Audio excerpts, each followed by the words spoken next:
The city was screaming. Not just the sirens, but the very fabric of the night seemed to echo with the desperate cries of innocence. Carnage was loose, a crimson nightmare tearing through the familiar streets, leaving a trail of impossible horror in its wake. And in the heart of that chaos, Peter Parker, Spider-Man, was losing. He was battered, exhausted, pushed to the brink by the sheer, unhinged ferocity of Cletus Kasady and his demonic other half. Watching from the shadows, a desperate resolve hardened within Ben Reilly. He was a clone, a copy, yet every fiber of his being, every shared memory with Peter, screamed at him to act. He saw not just Spider-Man, but his brother, his twin, on the verge of succumbing to an evil that had haunted their lineage for far too long. He knew Peter wouldn't cross certain lines, wouldn't go to certain extremes, and that was both Peter's greatest strength and, in this moment, his most dangerous vulnerability. A chilling thought, a terrifying gamble began to solidify in Ben's mind. To fight fire, sometimes you needed a bigger, more untamed flame. To defeat a monster, perhaps one had to become something else. With a silent, agonizing vow, Ben Reilly moved. He launched himself into the fray, not as a second Spider-Man, but as a force driven by a terrifying, singular purpose. He didn't just fight Carnage, he attacked the bond itself. With a surge of raw, unbridled power born from desperation and a twisted kind of love, Ben tore the writhing crimson mass directly from Cletus Kasady's emaciated form. The symbiote shrieked, a sound of pure agony and protest, as Ben, with a grotesque, almost ritualistic defiance, began to devour it. Not just absorb, but consume.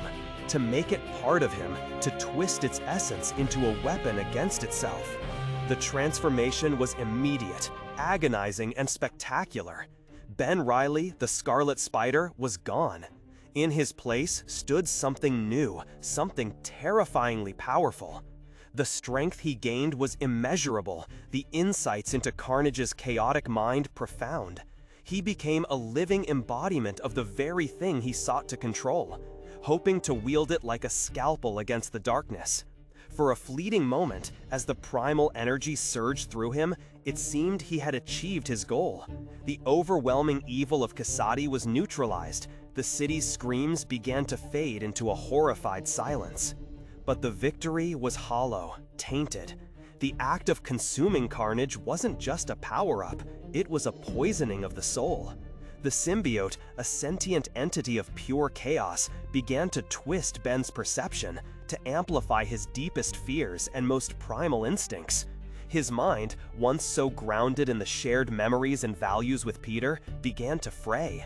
The line between protecting his brother and eliminating all threats, any obstacle, became terrifyingly blurred. His methods grew extreme.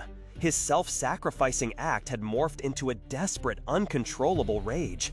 He struck out not just at criminals, but at anyone perceived as a threat, anyone who might, even remotely, pose a danger to Peter.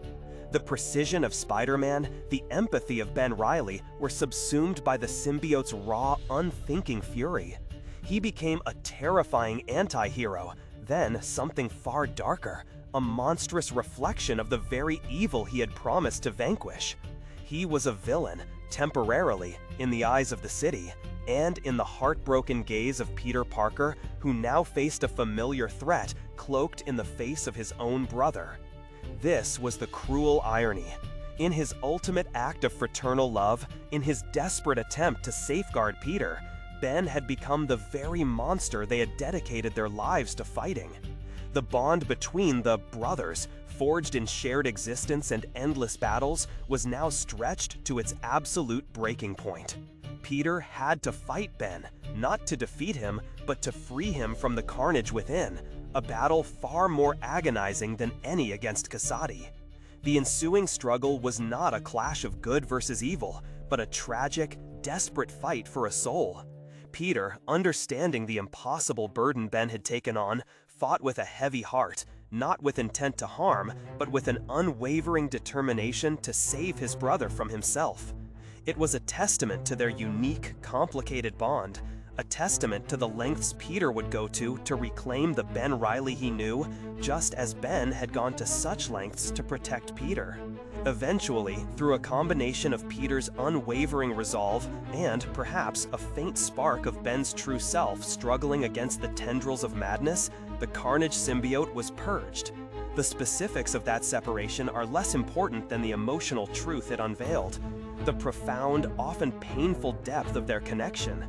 Ben Reilly emerged from the darkness, scarred, deeply shaken, and forever changed by the horrifying experience.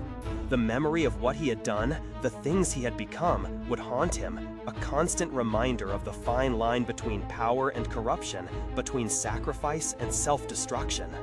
This desperate self-sacrificing act, though it led to temporary madness and pain, stands as a stark, powerful moment in the intricate tapestry of Ben Reilly and Peter Parker's lives. It was an act born not of malice, but of an overwhelming, misguided love. It underscored the truth that sometimes, in our fierce desire to protect those we cherish, we risk losing ourselves, becoming the very thing we despise. It revealed the raw, complicated beauty of a brotherhood forged in the crucible of extraordinary circumstances, where the lines between hero and monster, savior and destroyer, can blur with terrifying speed. Ben Reilly's Carnage-Fueled madness wasn't just a story of power gone awry. It was a profound exploration of the ultimate sacrifice, the true cost of protection, and the unyielding, often painful, strength of family, no matter how unusual that family might be. It makes us wonder, doesn't it? How far would we go for the ones we love? What lines would we cross? And at what cost?